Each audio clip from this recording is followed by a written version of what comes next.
ختم ہو جائے گی نعوذ باللہ۔ اس سوچ کے ساتھ، اس مائنڈ سیٹ اپ کر اس مائنڈ کے ساتھ انگریزوں نے سرزمین ہندوستان میں جب جنگ چل رہی ہے، ان لوگوں نے لاکھوں قرآن کو جلا ڈالے، یہ سمجھ کر کہ اگر ہم قرآن مجید کو جلا دیں گے تو پرتھوی سے قرآن مجید مٹ جائے گا۔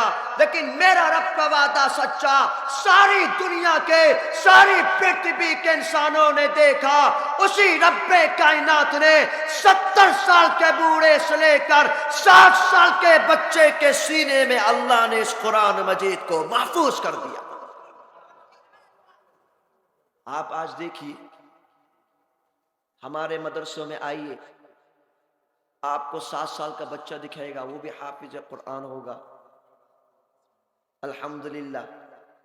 جوان بھی آپ کو ملے گا 20 سال کا حافظ قرآن ہوگا، 60 سال کا بوڑھا بھی ملے گا، 70 سال کا بوڑھا بھی ملے گا۔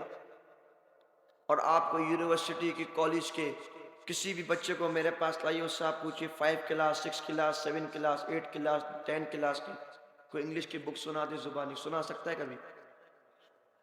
اور آپ ہمارے مدرسوں میں آئیے، آپ پوچھئے عمر کیا ہے، بولیں گے 70 سال ہے، شیخ الحدیث ہے، 40 سال پہلے حفظ کیا قرآن مجید، 50 سال پہلے حفظ کیا قرآن مجید، اور آج بھی اس کو اسی طرح سیم ٹو سیم یاد ہوگا الحمدللہ۔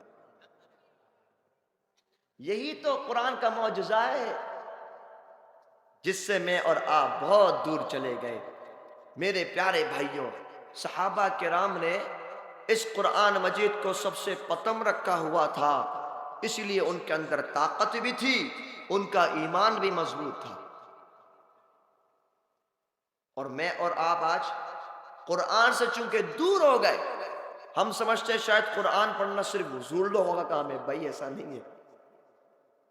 قرآن مجید کا پڑھنا تو، نماز کا پڑھنا تو، یہ تو فرض واجبات جتنی بھی چیز سب مسلمان پر واجب ہے، فرض ضروری ہے سب کے اوپر، چاہے داڑھی والا ہے، چاہے وداؤٹ داڑھی والا ہے، چاہے ٹوپی والا ہے، چاہے وداؤٹ ٹوپی والا ہے، چاہے پنجابی والا ہے، چاہے پینٹ شرٹ والا ہے، چاہے یونیورسٹی والا ہے، چاہے مدرسے والا ہے، سب کے اوپر قرآن مجید کو پڑھنا اپنے اوپر لازم کرو۔ لازم ہے قرآن مجید کو پڑھنا۔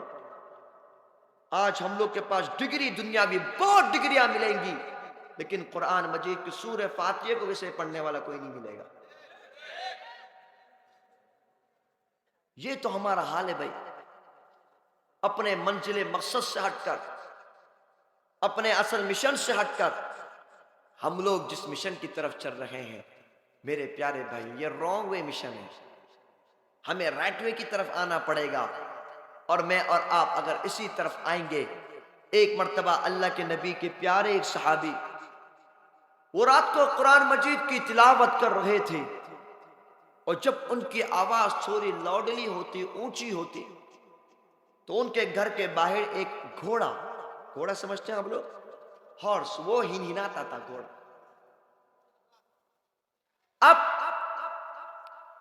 وہ اپنی آواز کو جب تھوڑا کم کر لیتے تو گھوڑا بھی خاموش ہو جاتا۔ یہ سلسلہ چلتے چلتے چلتے پوری رات جب یہ سلسلہ چلا، اگلے دن وہ اللہ کے نبی کے پاس آ گئے۔ اللہ کے نبی کے پاس آنے کے بعد اللہ کے نبی کو یہ ساری سچویشن بتائی۔ اے محبوب پیغمبر، میں رات کو جب تلاوت کرتا، اونچی تلاوت کرتا، میں دیکھتا میرا گھوڑا وہ ہنہناتا ہے، زور زور سے آواز دیتا ہے، اور جب میں اپنے آواز کو تھوڑا سلو کرتا تو گھوڑا بھی خاموش ہو جاتا۔ یہ چکر کیا تھا، کیا واقعہ تھا یہ؟ میرے پیارے بھائیوں، اللہ کے نبی نے ان سے فرمایا، اے میرے صحابی، وہ جو تیرا گھوڑا ہنہنا رہا تھا وہ فرشتوں کو دیکھ کر ہنہنا رہا تھا۔ اگر تو اپنی تلاوت کو جاری رکھتا تو تو اپنی آنکھوں سے دیکھ لیتا کہ تیرے گھر کے اوپر فرشتے نازل ہو رہے ہیں۔ آج اگر میں اور آپ اپنی زندگی کے اندر قرآن مجید کو لانے والے، پڑھنے والے، پڑھانے والے، سننے والے، سنانے والے بن جائیں، میں آپ کو یقین سے کہتا ہوں کہ انشاءاللہ جس طرح 1400 سال پہلے مکہ کی سرزمین والوں کے اوپر، مدینہ کی سرزمین والوں کے گھروں میں اللہ پاک اس قرآن مجید کی رحمت اس قرآن مجید کو پڑھنے سے جو رحمت نازل کرتا تھا، آپ آج تلاوت کیجئے۔ رب کعبہ کی قسم، اللہ پاک آج بھی آپ کے گھروں میں رحمتیں اور برکتوں کو نازل فرما دے گا انشاءاللہ۔ آپ قرآن مجید کو پڑھنے والے تو بنے۔ میرے پیارے بھائیو، 3 کام آپ ہمیشہ اپنے جیون سے لگا کر رکھیں۔ نمبر 1، آپ فجر، ظہر، عصر، مغرب، عشاء، یہ جو 5 وقت کی نمازیں ہیں، اس کو آپ پڑھنے کی پابندی کیجیے انشاءاللہ۔ ہر ایک جو مسلمان ہے وہ یہ پڑھے گا۔ نمبر 2، قرآن مجید کو ڈیلی روٹین پہ لائیں۔ بھلے آپ تھوڑا پڑھیں، 3 آیت پڑھیں، 4 آیت پڑھیں، لیکن پڑھیں ضرور۔ ہمارے پاس آج کل دکاندار ہے، بزنس مین ہے، آفس مین ہے، جو بھی ہے، ہمارے پاس دنیاوی کام کرنے کے لیے بہت وقت ہوتا ہے، لیکن نماز قرآن پڑھنے کے لیے نعوذ باللہ وقت ہم نے کھو دیا۔ ہمارے پاس طرح طرح کے بہانے آتے ہیں، یار آج تو ٹائم نہیں ملا، آج بیزی دن تھا، بیزی ڈے، آج تو ہمارے سر نے ہمیں روک دیا، فلاں فلاں۔ میرے پیارے بھائیوں، ڈیلی کی روٹین میں آپ لے کر آئیے، اگرچہ 3 آیت ہو، لیکن آپ اس کو پڑھیں۔ پھر آپ اپنی زندگی میں اس کے آپ اثرات دیکھیں گے، آپ اپنی لائف میں سکون دیکھیں گے، آپ اپنی لائف کے اندر ایک ایسی چینجنگ دیکھیں گے انشاءاللہ کہ آپ کو قلبی روحانی آپ کو ایک سکون اطمینان حاصل ہوگا انشاءاللہ۔ نمبر 3، آپ حضرات اللہ سے مانگنے کا اہتمام کیجیے، دعاؤں کا اہتمام کیجیے۔ آج ہم لوگ قرآن نماز پڑھتے ہیں، لیکن اللہ معاف کرے ہماری قرآن نماز کا اللہ ہی حافظ ہے۔ اس کے ساتھ ساتھ دعاؤں کا اہتمام کیجیے۔ میرے پیارے بھائیوں، مجھے اور آپ کو جس مقصد کے لیے اللہ نے جو مجھے اور آپ کو اس خوبصورت شش نبی کی امت میں جو پیدا کیا، یہ کوئی معمولی امت نہیں، یہ بڑی شاندار نبی کی امتی ہم ہیں۔ ہمارے اوپر اللہ نے بہت ساری چیزوں کی بہت ساری ذمہ داری کو اللہ نے عائد کیا ہے۔ انہی میں سے اگر ہم کسی بھی چیز کو لے کر اگر ہم سست روی کا شکار رہیں گے تو میرے پیارے بھائیوں ہماری زندگی ادھوری رہ جائے گی۔ یہ جو دنیاوی لائف ہے یہ 2-3 دن کی لائف ہے، پھر اسی لائف سے ختم ہو کے اللہ کے راہ پر اللہ کے حضور پیش ہو جانا ہے۔ اس سے پہلے اپنے جیون کو آپ کام پہ لائیے، اپنے سنتانوں کو آپ مدرسوں میں داخل کر کر اپنے سنتانوں کو آپ حافظ قرآن بنا کر آپ جب دیکھیں گے کل وہ قیامت والا دن ہوگا جس دن وجا ربک والملک صفا صفا، جس دن لا یتکلمون الا من اذن له الرحمن، جس دن الیوم نختم علی افواہہم وتکلمنا ایدیہم وتشہد ارجلہم بما کانوا یکسبون، جس دن یوم یفر المرء من اخیہ وامہ وابیہ وصاحبتہ وبنیہ، ایسا دن ہوگا، ایسا کرشل دن ہوگا جس دن مجھے اور آپ کو ایسے پسینے میں ہم شرابور ہوں گے، ایک دوسرے کی طرف دیکھنے کا وقت نہیں ہوگا، ایک دوسرے کو پہچاننے کا وقت نہیں ہوگا۔ اس دن یہ آپ کا حافظ قرآن سنتان آپ کو جنت میں لے کے جانے کا سبب بن جائے گا۔ اسی لیے مجھے اور آپ کو جو آج ایک راستہ مہیا کیا گیا ہے، مجھے اور آپ کو جو ہمارے علاقوں میں آج آپ کے اس علاقے میں یہ جو مدرسہ قائم ہے، اللہ کا شکر ادا کیجئے، الحمدللہ بولیے۔ آپ آج پوچھئے، معلومات کیجئے، یہ امریکہ، یو ایس وغیرہ کینیڈا کی طرف مسجدیں ملنا مشکل ہے۔ اس طرف لوگ جمعہ پڑھنے جاتے ہیں 2-2 گھنٹے کے ڈرائیو کر کر، 3-3 گھنٹے کے ڈرائیو کر کر، اور جانے کے بعد پھر وہ جمعے کی نماز ادا کرتے ہیں۔ لیکن آج الحمدللہ ہمارے ہر گلی کے اندر ایک نہ ایک مسجد قائم ہے، الحمدللہ۔ ہر گلی چھوڑ کر ایک نہ ایک مسجد قائم ہے، روڈوں کے اوپر کثیر تعداد میں مسجدیں قائم ہیں۔ مسجدیں بہت ہیں لیکن نمازی نہیں ہیں۔ ہاں، مسجدیں بہت ہیں لیکن نمازی نہیں ہیں۔ اسی لیے میرے پیارے بھائیوں، آج سے آپ نیت کیجئے کہ انشاءاللہ ہم لوگ خود بھی قرآن مجید پڑھیں گے، اپنے سنتانوں کو بھی پڑھائیں گے، اور انشاءاللہ اس پر عمل کرتے ہوئے اپنے سنتانوں کو ہم صرف حافظ قرآن نہیں بلکہ عالم بعمل بھی بنانے کی نیت کرتے ہیں انشاءاللہ۔ سب ریڈی تو انشاءاللہ بھائی؟ بھائی ہاتھوں کو اٹھاؤ انشاءاللہ. سب ریڈی تو انشاءاللہ؟ سب ریڈی تو انشاءاللہ؟ میرے پیارے بھائیوں، آخری بات میں آپ کے سامنے عرض کر دوں، پیش خدمت کر دوں.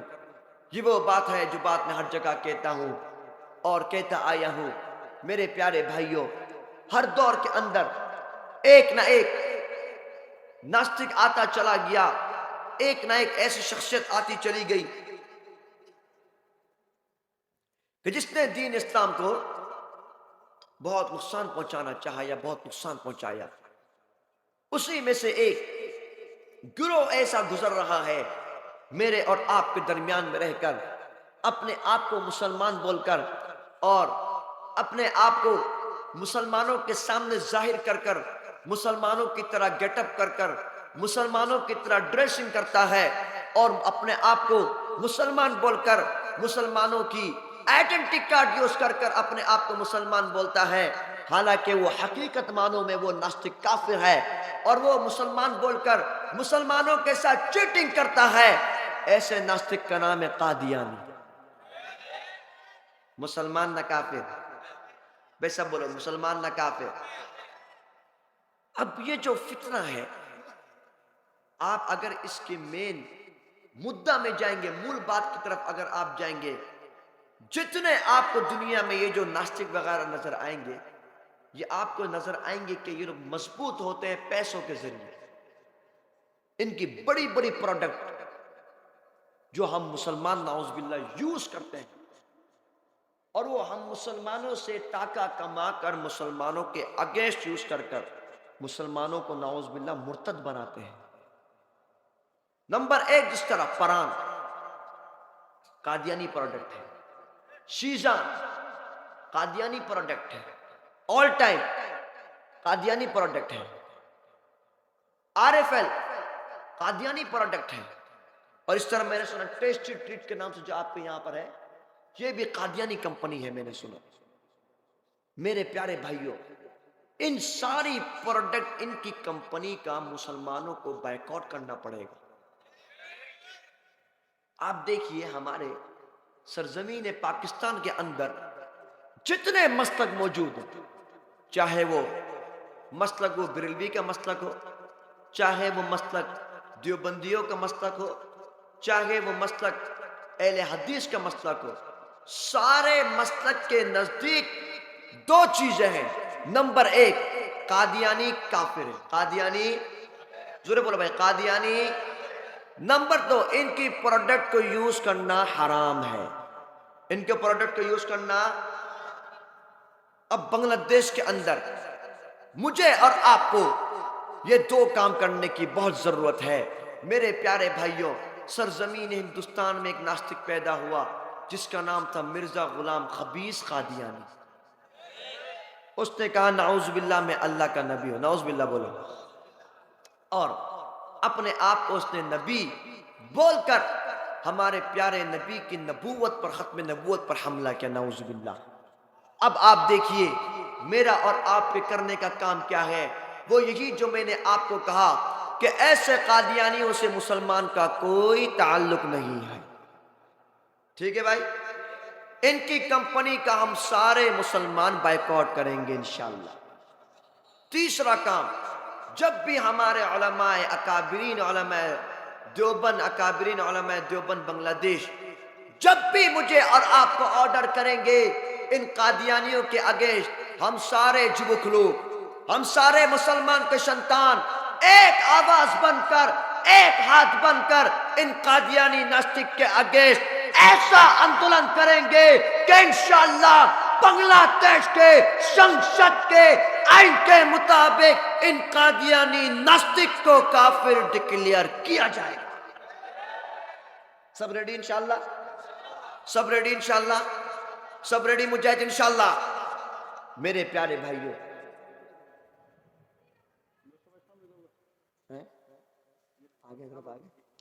اچھا، تو اس چیزوں پر انشاءاللہ مجھے اور آپ کو عمل کرنے کی ضرورت ہے.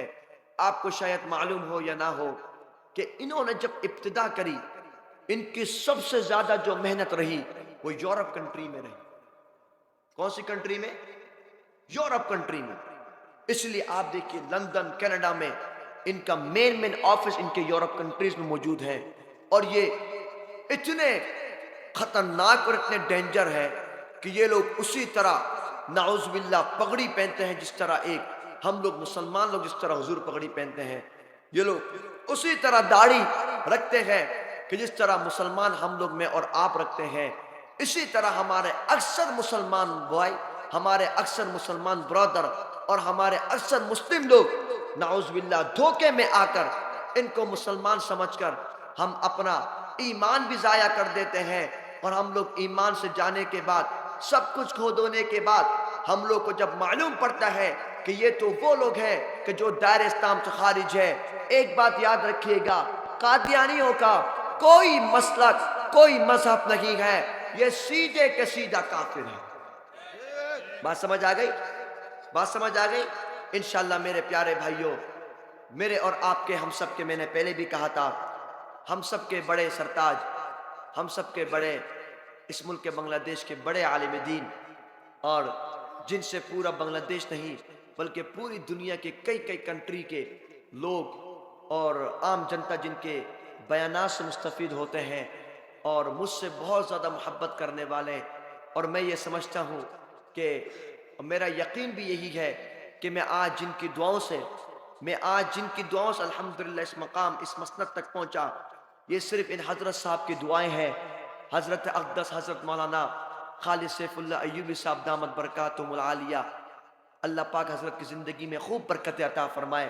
حضرت صاحب تشریف لا چکے ہیں، زندگی باقی، ملاقات باقی۔ والسلام علیکم ورحمۃ اللہ وبرکاتہ۔